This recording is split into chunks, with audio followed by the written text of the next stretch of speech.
Hello children, in today's class we will be discussing what is a scalar, what is a vector and how can we represent the physical quantity so called vector. But dear children, when I say a representation of vector, in general of course everyone will say that okay, vector is represented with a straight line and given arrow mark actually. But the thing is that why we need to represent a vector with a straight line given arrow mark, given arrowhead is a very important. It is not like somebody is saying so that we are following. So we should have that feel, we should have the feel of the concept called vector. This is very important. Means in today's class we discuss just a basic concept of vector. Okay children, fine. So before going to discuss about what is a scalar, what is a vector and all these things, just let us recall once again children, what is a physical quantity. So children, understanding this term physical quantity is very important. So first let us understand what is physical quantity. So in a previous classes, yes, you might have learned, yes. So what is a physical quantity? Children, many, of course, every one of us will love our parents. But can you say how much do we love actually? Children, can you say how much do you love your parents? Obviously, we cannot express. We all will respect our elder ones. But can we say how much do we respect them? No, we can't say actually. Even we like many things. Can you measure that like? No, we can't. Why? These are the feelings. Like love, like, dislike, angry, hungry, frustration, irritation. So these all are the feelings which we can't measure. So apart from all these things children, let us come back to the physical quantity. First suppose somebody will ask you a question, what is your height? Can you say that at least, not exactly, approximately we can say that. If you have a device which is used to measure the length, obviously you also can say exactly your height. I mean, that is what actually length. So we can measure the length. Somebody will ask you about the time. Hey man, what is the time now? Can you say that? Yes, we can say the time. We measure the time with a device called watch. Somebody will ask you about the density of a material. Can we say about the density? Yes, we can say that. If any, it's during summer, we'll be talking about the temperature. Oh my God, today temperature is 42 degrees, 43 degrees, 44 degrees. Which means what? We are measuring the temperature. So children, if you can just notice length, mass, time, temperature, density, pressure, work, energy. So these things are measurable. So measurable quantities only we can call it as a physical quantities. So how can we define the physical quantity children? The quantities which are measurable are called physical quantities. Children, I repeat once. What is physical quantity? Come on. Just have the feel of the physical concept. Just don't by heart. Don't by heart. Have the feel of the concept called physical quantity. So, the quantities which are measurable are called physical quantities. Example children. Yes, example means we have many. Here, length we have, time we have, mass we have, temperature we have, yes, even force, okay, even velocity we also can measure. So children, so like this we have many quantities which are measurable. So these measurable quantities only we can call it as a physical quantities. That is fine. So together these all are physical quantities only. But all physical quantities, they do not belong to the same family.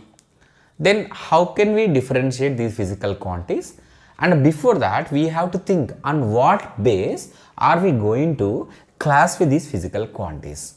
Children, if you want to understand on what base we are going to divide, classify the physical quantities, just let us take a few examples so that we will get a full clarity on what base these physical quantities are grouped or classified actually. Okay, that's fine children. So let us talk about, yes, this length only. For suppose children, let us take this marker. Can you see this marker? Yes. What will be the length of this marker? Of course, you may ask a question. Sir, it's your holding. How can we tell exactly? Approximately. Okay, let us take approximately the length of this marker is 10 centimeters. Okay. Yes, let us say 10 centimeters. Now, I will change its direction in this direction. What will be its length, children? 10 centimeters only, right? Yes. Now, what will be its direction, children? 10 centimeters only. Now, I will change this direction. 10 centimeters only. Which means what here? The length of this marker, length is a physical quantity of this marker, does not depend on direction. It has a magnitude, that magnitude is a 10 centimeters. 10 centimeters is a magnitude. So it has a magnitude. But do you think that here direction is important? No. Just somebody will ask you the length of this marker. If you say the length of the marker is 10 centimeters, yes, that information is enough to understand the length. Direction is not required. Is it clear? Fine. So here, let us list out few physical quantities here. Let us take a length, children. So to describe the length of an object, the direction is not required. Okay, that's fine. So if, for example, let us take one more example where you are standing in some bus stop. Let us take that. You don't have watching mobile phone or anything. You are waiting for a bus, it's not coming. You want to know the time. So you may ask somebody who is standing just beside you. You may ask you, excuse me sir, can you please tell the time? And what they will do? Definitely they will tell the time. It might be 1 p.m., 2 p.m., okay, sir, 10 a.m. morning or 10:30. For suppose they said the person says it's at 10:30. Okay, that's fine. But do you ask, okay sir, it's at 10:30 a.m. only, but can you please tell in which direction the time is 10:30? I mean, can you please tell is that 10:30 is in a north direction or a west direction, or else can you please tell the time in a south direction I want? Then what happens? The person will get confused. They will think that something is wrong with you. Am I right? So here what I mean to say is that to describe a physical quantity called time, direction is not important. Just you say 10:30 am, it is understood. It is understood. So that magnitude is enough. No need to talk about the direction. Okay, fine. So here, let us take here one more physical quantity. This is time. Yes, time also like a length only. It needs magnitude. Directions are not important. Let us take one more thing. For example, children. So here, let us say this object. Let us say in this some 10, what we can say, some 10 atoms are there. It's a joke. More than that, it will be there. Just for sake of our understanding. Let us say 10 atoms are there. Means what? Some quantity of matter is there. So children, the amount of matter contained in this body is called actually mass of this body. Now, for example, this mass is, let us say it's a 1 kg. Hey, it won't be 1 kg. You think that, sir, don't be a joke. It's how it's 1 kg. Okay, let us take it's like 100 grams. Are you okay now? Yes, that's fine. Let us say it's 100 grams. Fine. Now, right now I'm in Hyderabad. Belongs to Telangana state. That's fine. So, its mass is 100 grams. Now, if I'll take this to Delhi, will there be any change in its amount of matter? No, amount of matter won't change. Same thing. If I take to some other country, will there be any change? No. If same thing, for same marker is carried to a space, will there be any change in its mass? No, children. Hey, don't get confused. I'm not talking about the weight. Weight can change. Weight can change. But here I'm talking about the mass. So to describe about the mass, the magnitude is enough. Direction is not required. So here mass also comes under this. So to describe some physical quantities, for example, like length, time, mass, here only magnitude is enough, children. Magnitude is enough. Here direction is not at all required. Just example like this, we have so many we have. Okay, now, so just we have taken 3 examples to understand that yes, these are the physical quantities. They require only magnitude. They do not require a direction to describe them completely. That is fine. Let us take, for example, okay, let us just switch to some other examples. For suppose, so let us say that, if I say that one person is running with 10 meter per second. Okay, I say that just one person is running with a 10 meter per second. Children, is that information enough to you to catch that person? For example, if you want to catch the person? No, it is not enough. Why? I also should say that in which direction he is running. If a person is running with a 10 meter per second, but in which direction is important. then only what will happen? Yes, we have information to catch that person. Am I clear? So here, whenever you are talking about the, what we can say, with this much, what we can say, fast or how slow is going, you also should mention in which direction. Just mentioning how fast and how slow is not enough. There we have to mention in which direction he is going. If I say that 10 meter per second in a south direction, yes, there that now the information is enough to catch or to move in that particular direction. Okay, now means here I am talking about what? Actually I am talking about the velocity of a person. If a person is going with the 10 meter per second in particular direction, yes, which means what I am talking about the velocity. Which means what here? To describe, okay, about the physical quantity so called velocity, we need a magnitude, that is what 10 meter per second I said. At the same time direction also I am mentioning. So here velocity, let us take here. So here velocity is a physical quantity. Here we need magnitude and as well as direction. Let us take one more example. Okay, some X person is applying 10 Newton force on the object. 10 Newton's force on the object. Okay, but children, then don't you think that we also should mention in which direction the person is applying the force? Yes, it is important. It is important, very important it is. So we also should mention the direction. Then only the information is completed and we can understand. Okay, fine. So to describe about physical quantity called force completely, we need a magnitude. How much? 10 Newton, 20 Newton is a magnitude. In which direction he is applying the force, or you are applying or I am applying the force. Means what we are talking about the direction. Means in some physical, to describe about some physical quantities, just magnitude is enough. But whereas to describe some other physical quantity, some more physical quantity, children, not only magnitude but also direction is very important. So based on the direction, whether physical quantity depend on direction or not, based on physical quantities are classified into 2 groups. No, 3 groups. You may get confused, sir. What is the third group? Just let me tell you. Yes, I will write just. Let me take out this first. Tensor. So children, here physical quantities are classified into 3 groups: scalars, vectors and tensors actually. So of course, so in our discussion actually we do not give that much importance to the tensor, that leave it. So that's what we will mainly focus on scalars and vectors. So now let us try to have the feel about the scalars and the vectors. First come to the scalars, children. So till now we spoke about length, time, mass, like a temperature and all this, let us say. So these are the physical quantities. They have only magnitude but not direction. So those physical quantities only we can call the scalars. So which means what, dear children?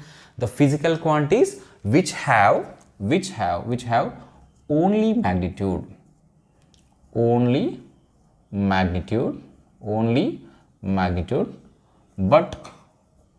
not direction, are called scalars. So example means, yes, till now we discussed. Let us take once again, that is length, mass, time, okay, temperature. So like this, etc. Many we have. So I repeat once again, what are scalars, children? The physical quantities which have only magnitude but no direction are called actually scalars. Is it clear? Fine. Come to the vectors, children. So like a physical quantities like a velocity, force, linear momentum, acceleration, their direction also very important. Which means what, children? The physical quantities which have both magnitude and as well as direction are called actually vectors. So means what here? They should have both magnitude and direction. Magnitude and direction are called vector quantities. Example, children, example, as I said that example are velocity, acceleration, force, linear momentum and etc. we have. Okay, just chill it. First we are seeing the basic definitions, don't get confused. Okay, fine. Now come to the tensors actually. So the physical quantities which have different magnitudes in a different directions. Try to understand. The physical quantities which have different magnitudes in a different directions are called tensors actually. Means these are the quantities which have different magnitudes, different magnitudes in a different direction, in a different direction are called tensors. So here example children, let us take here moment of inertia. So children, regarding moment of inertia, we will have in detail discussion in rotational motion. Here of course we are not going to have a discussion about the tensor at all. We will be talking only about the scalars and vectors. Okay children, here I'll give you a small example. So no, it's not a small example. I'll ask a small question, just you should tell that particular physical quantity is a scalar or vector. So with that we are going to learn one more point regarding vectors. Okay, now fine. For suppose children, so let us take, here is a wire, let us say electric wire. Let us say it's a point A, it is a point B. Okay. So in this electric wire children, let us say for suppose 50 ampere current is flowing. Children, how much amount of current is flowing? 50 ampere, which means what? The magnitude of the current is a 50 ampere. But where to where it is going? Yes, it is flowing from point A to point B. Point A to point B. So here I am talking about actually what children? It's an electric current. I am talking about electric current. So now with this, just do you think that electric current has a magnitude? Yes, obviously, because it is a physical quantity. Every physical quantity has a magnitude. So here electric current has magnitude, that is fine. Electric current has magnitude, okay. And does it have a direction also? Yes, it also has a direction. Which means what? So electric current is a physical quantity which has both magnitude and direction. Now my question is that, is electric current scalar or vector? Just you have to mention in a comment box. So with that you will come to know that, you will get a feel of the concept of scalar and vector. So with this example only we are going to get a more clarity about what actually vector is. Okay na children, electric current has both magnitude and direction. Now the question is that, is it scalar or vector? Just pause the video, mention your answer in a comment box. Hope it is done. Shall we proceed? Yes children. So here with this definition, obviously if you can read this definition after listening this point especially, and after seeing this example, we can say that electric current is a definitely vector quantity only. So nothing is in wrong understanding like that, because I am the one said that yes, physical quantity which has both magnitude and direction is called a vector. But children, surprisingly, electric current, though it might be having both magnitude and direction, but it is not a vector. It comes under scalar family. Then you may get one doubt. Sir, what is this? You only gave a definition, but according to that definition, electric current must be a scalar quantity, a vector quantity. How can you say that it is a scalar quantity? Then you may get one doubt. Sir, then definition might be wrong. No children, this definition is not wrong, but it is incompleted. So just by seeing a magnitude and direction, you cannot decide whether given quantity is a physical, what we can say, it's a scalar or vector. Which means what here? Apart from this, magnitude and direction, it's very important, very important. Okay, now it also should obey vector laws of addition. Vector laws of addition. These are very important. So to decide, for example, one physical quantity will come to you. Okay, then you want to check whether is it a scalar or vector. So you need to ask, okay dear physical quantity, do you have a magnitude? If it will say, yes sir, I have a magnitude. Okay, that's great. Do you have a direction also? If that physical quantity says that, yes sir, I have a direction also. Hey, with that you won't decide. It's a vector, something like that. Then third one you have to ask, what is that? Hey, do you obey the laws of vector addition? If it say, no sir, I don't obey the vector laws of addition, then throw in this scalars. If it says that, yes sir, I have a magnitude, I have a direction, I also obey the vector laws of addition, then that physical quantity must be placed in vectors. So this is a complete this one. And don't get confused. Sir, what is this loss of vector addition? Not to worry, just we'll be discussing slowly. Not to worry children. So slowly we'll be uploading all videos related to the vector concepts and other concepts too, so that if you can follow our channel 100%, you will understand all these things in a simple manner. I can say that you are going to get a feel of feel what actually the physics is. Children, just reading, writing, practicing, you won't get the subject. You have to feel the concept of physics. Am I clear? That's fine. So let us recall once again. What is a vector quantity? What is a vector? The physical quantity which has both magnitude and a direction. And also it should obey the laws of vector addition. Such a physical quantity is called vector. Children, to get more clarity about the vector, importance of vector, importance of direction, so let us take one example so that we will have the feel of vector. Okay, fine. Okay, children, let us take one example, children. So for suppose here 1 kg plus 1 kg is how much, children? You may get confused. Sir, what is this, sir? We are the 11th class students, you are asking. Just asking. Okay, now. So obviously you can say that, sir, it is a 2 kg. That's great. It is a 2 kg. That's fine. So here, for example, 10 seconds plus 40 seconds. So obviously it is a 50 seconds. Which means here I am talking about the mass, I am talking about the time. Children, mass and time, these are the scalars actually. So whenever you are adding the scalars, you no need to think that much about the this one. Just simply you can add.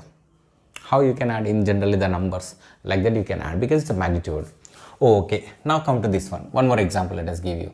For suppose it is 2 Newton plus 2 Newton is equal to how much? Hey, just wait, don't come to the conclusion. Let me give you options. You may get one doubt.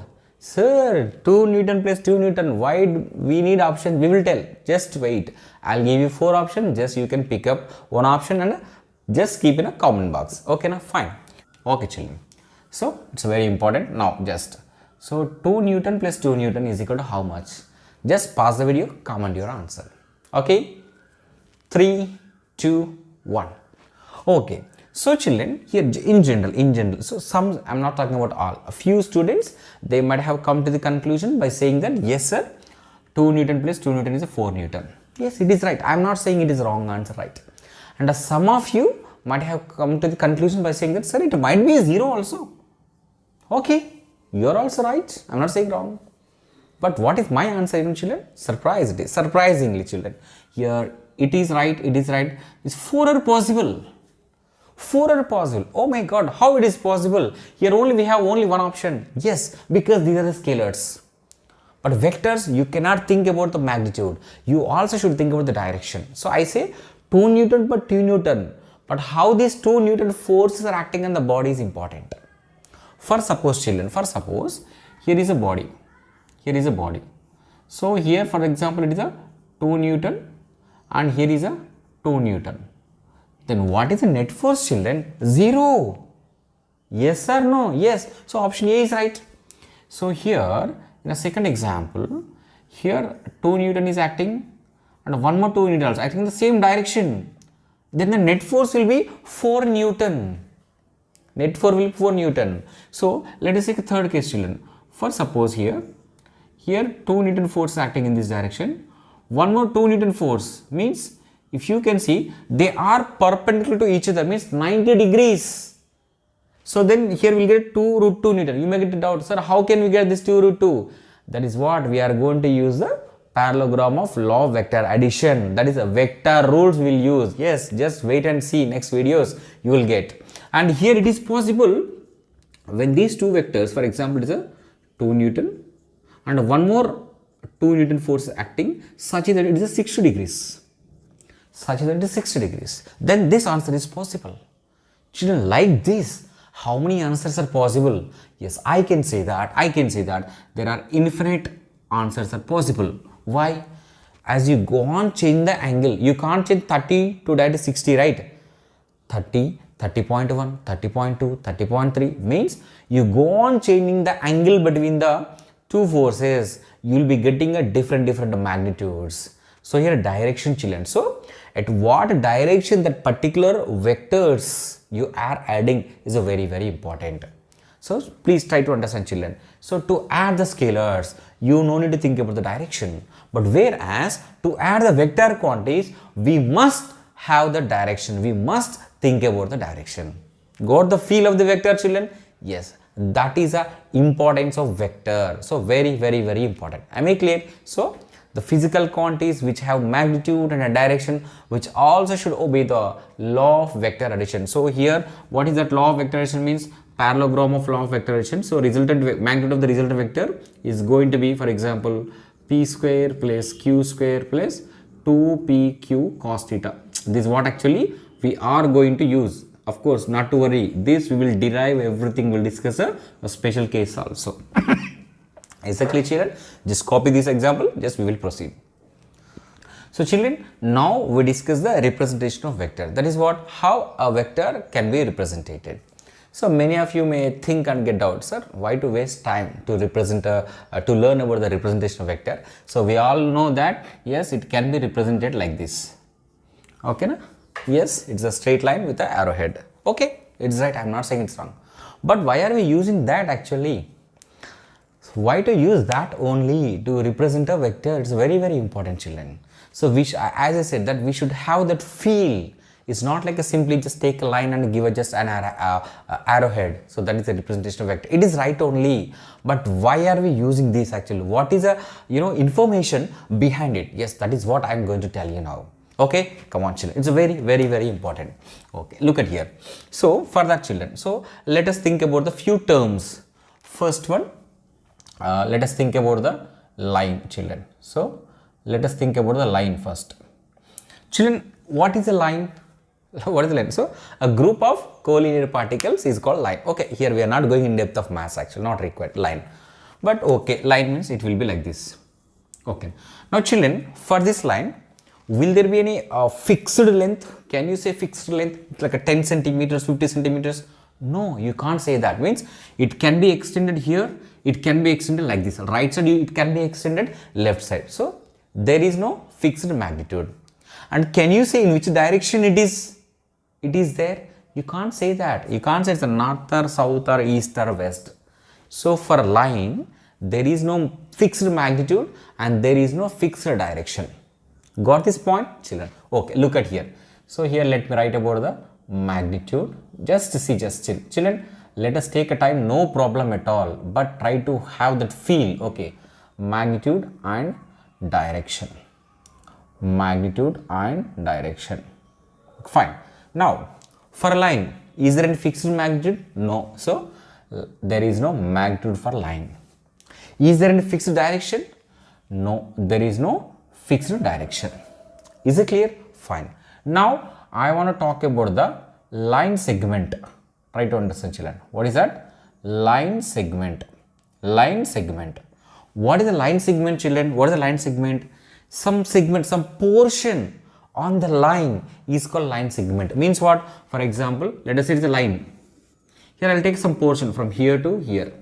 Okay, now so I will name it as it's A, it is a B. This is a line segment. Means what? Its length is fixed. Its length is fixed. Might be 10 centimeters, 15, 20. Its length is fixed actually, because we are defining from point where to where. Okay, na? So what is the line segment, children? Some portion on a line only we can call it the line segment. So it has some fixed magnitude. Fixed length it has, means it has some magnitude. Yes, it has a magnitude. But what can you say about the direction? Can you say it's towards B or towards A? No, we can't say that. Which means what? Line segment has only magnitude but no direction. So here direction is not there. Is it clear? Fine. Now let me talk about the one more thing. Let us say ray. Let us say, children, are you able to see the board? Yes, it is seen. So it is a ray. So ray means yes, it will be like this. Okay, it is a ray. That's great. So now you can say that in which direction it is going, because this arrowhead will give you the direction. You can say it's a north or east or west or northwest, anything you can say that. Yes, it has a direction. But does it have fixed magnitude? No, because it will be going. It can be extended. Yes or no? So there is no fixed magnitude, but it has fixed direction. Okay, fine. So ray does not have fixed magnitude, but it has fixed direction. Now children, let us take a directed line segment.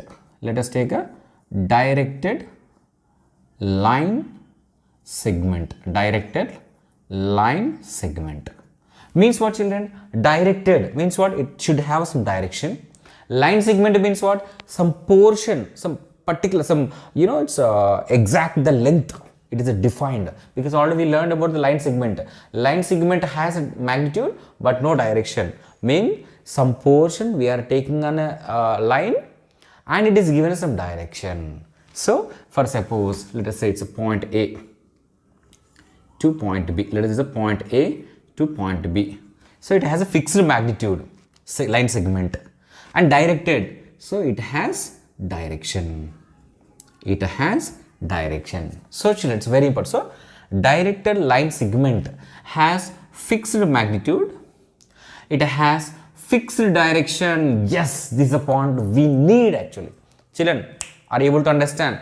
Are you able to feel? It's a very, very important, children. So directed line segment, it has a magnitude, fixed magnitude, and it has a fixed direction, and it can be represented like this.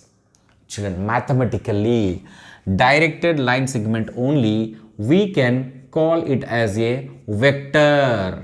I repeat once again. Mathematically, directed line segment is called as a vector. That is the reason why do we represent vector with this. Understood? Yes or no? So this much information is there behind it. Yes or no? Okay, na? So sometimes students, of course, nothing is wrong with the students. So without knowing all these things, yes, they will understand. Of course, they'll understand line, arrow mark. But how we got it actually is very, very important. Okay. So mathematically, directed line segment is called vector. Is it clear, children? Is it clear? Just copy this. We will proceed. Okay. Take this.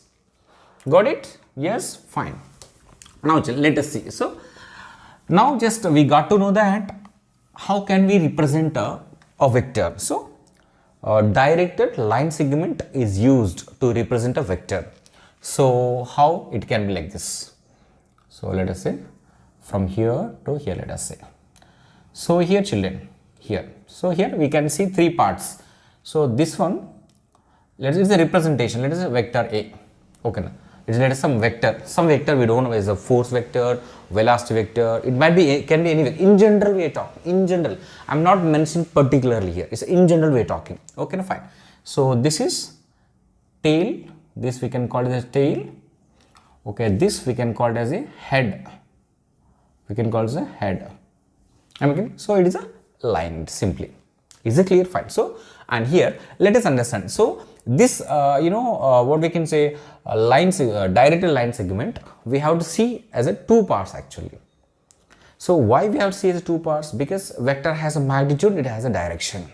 Okay, fine, children. So here very, very, very important. So magnitude of vector is proportional to the length of the line. I mean like this length. Okay, na? Fine. And here direction of vector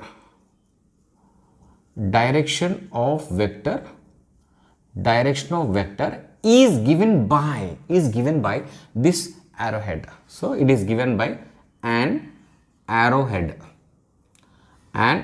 So this arrowhead will give the direction of vector, but whereas length of the line, the length of this directed line segment will give the magnitude of the vector.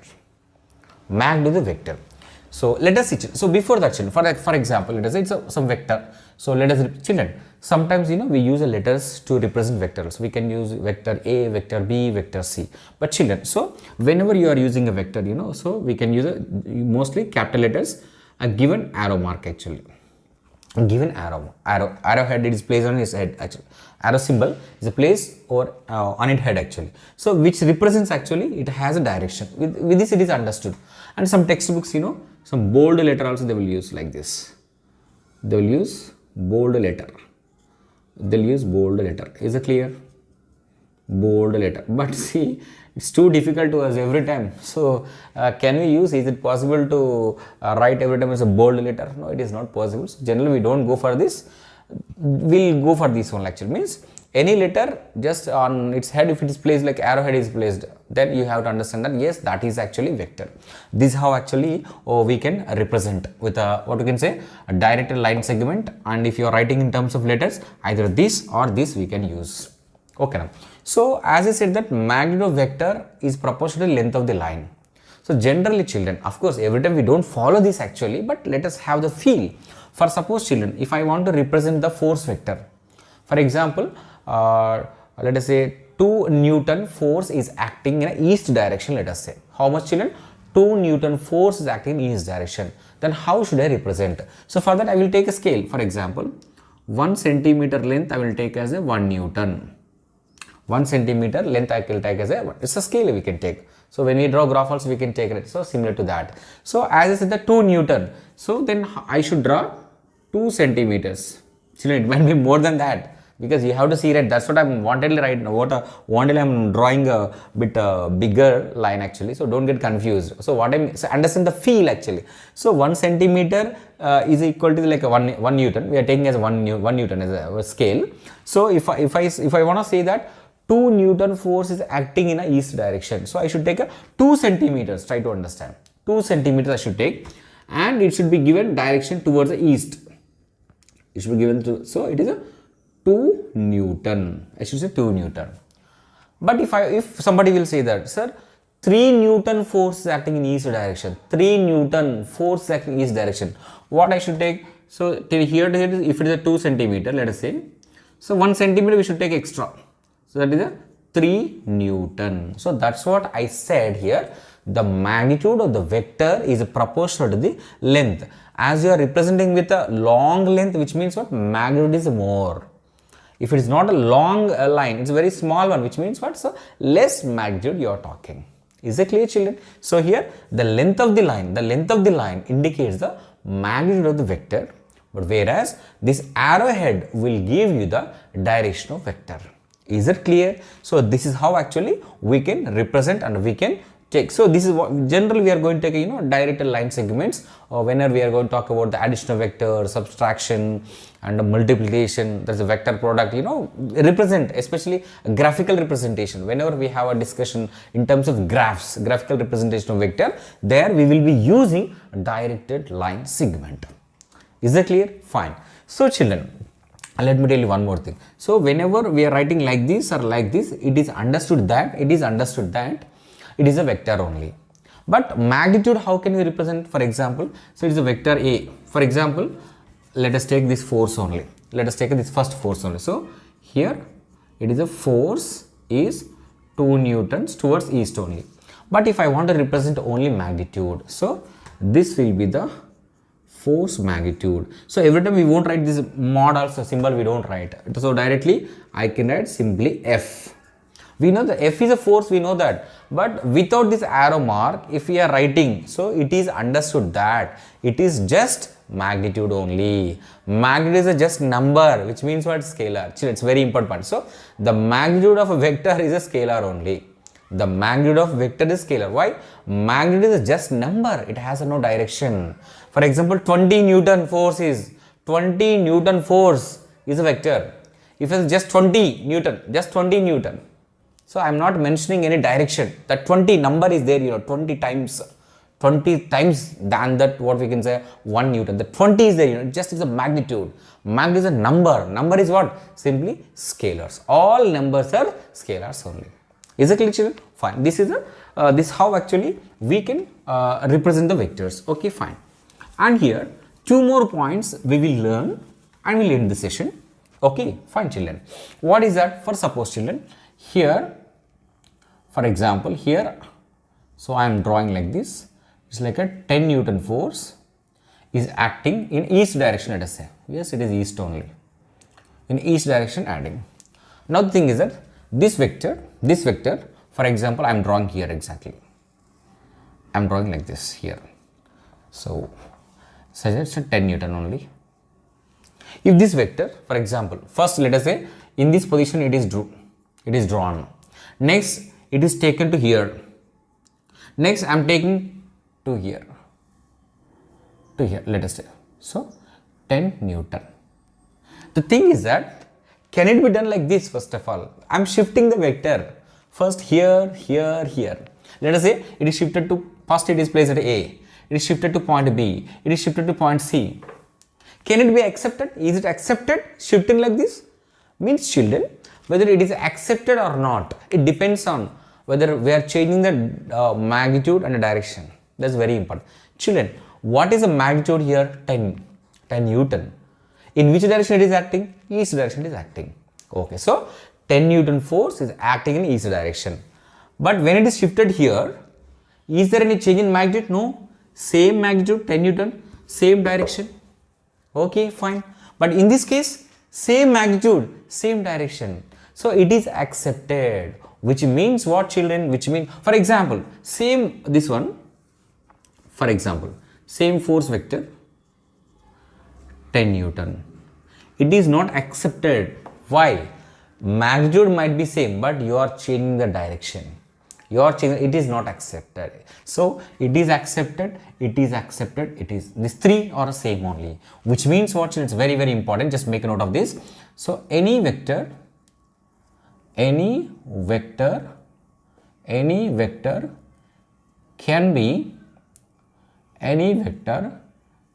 be shifted parallel to itself. Very, very important point.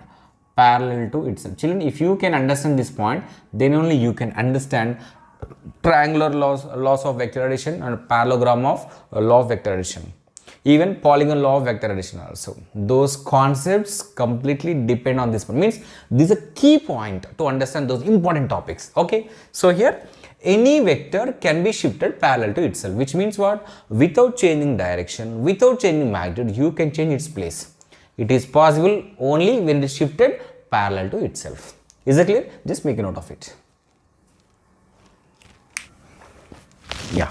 For suppose children, let M be the scalar. Let us say M be the scalar, and let us say A is a vector. A is a vector. Of course, it's very clear that it is a vector. And why? Because just I drew arrow symbol. Okay, the direct line segment is placed on its head of the letter A. Okay, fine. So children, what happens if this vector A is multiplied with this scalar? Just number, let us say. What happens? Children, it's very, very clear. It's very clear.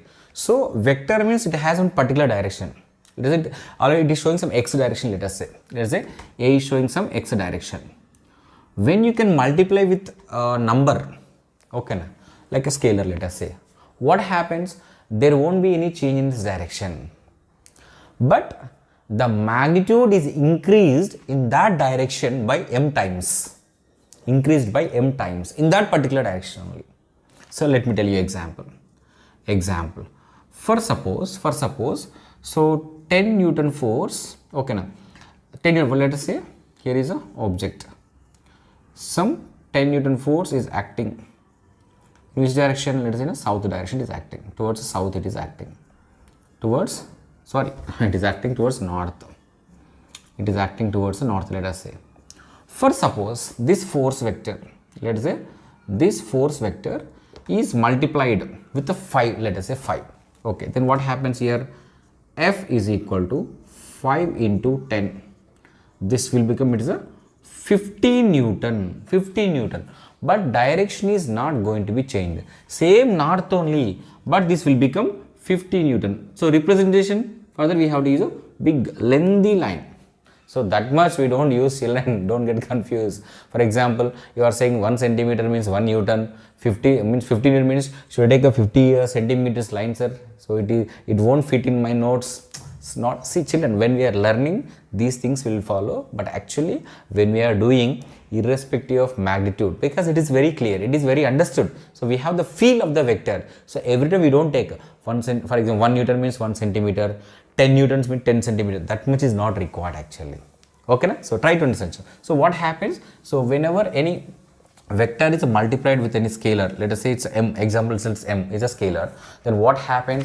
The vector direction is not changed, but its magnitude is increased by m times in that particular direction. Okay, na? Fine.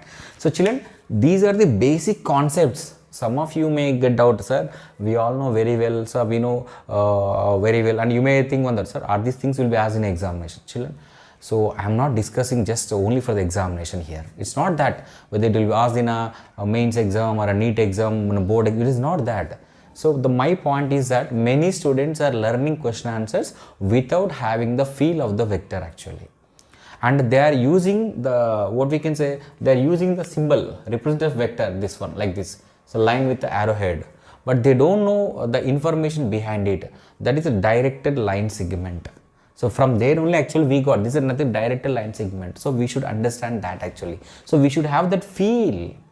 So that is the reason why I have taken a time actually. Otherwise, this topic in general, in any class, you know, it can be explained, you don't believe, just 5 to 10 minutes, not even 5 to 10 minutes. Some teachers, some lecturers, they'll take even 5 to 6 minutes, not even 5 minutes, children. Just they'll come, they'll tell, yes, this is the definition of physical quantity, this is what actually vector, this is what actually scalar. Just let us go for types of vectors. Okay, of course, that might be their, style, the way of style of teaching. Okay, na? That's fine. So here my intention, especially our channel intention is what, children? Just we are trying to approach students who need the concept of physics, not just question answers.